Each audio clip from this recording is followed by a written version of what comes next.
What force is needed to begin sliding a 2,350 kilogram car across wet concrete? So we are rubber on wet concrete, assuming it has rubber tires, of course. So this is to start it, right? We're going to begin sliding it, so it's not moving already. So we're going to use 0.7. So mu, the static mu is 0.7. I'm assuming that it's like 3 sig figs, right? Which is totally ridiculous, right?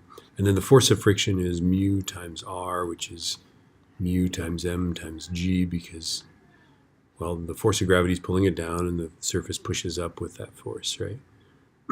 Okay, so now we can figure this out. Force of friction is 0.7 times 2350 times 9.81.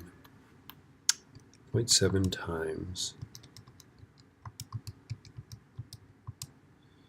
is 16,137.45 approximately.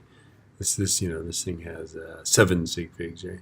But we really only have one. It's about 20,000 newtons, right? But I put with 3 sig figs 16. None of these are good answers. Anyway.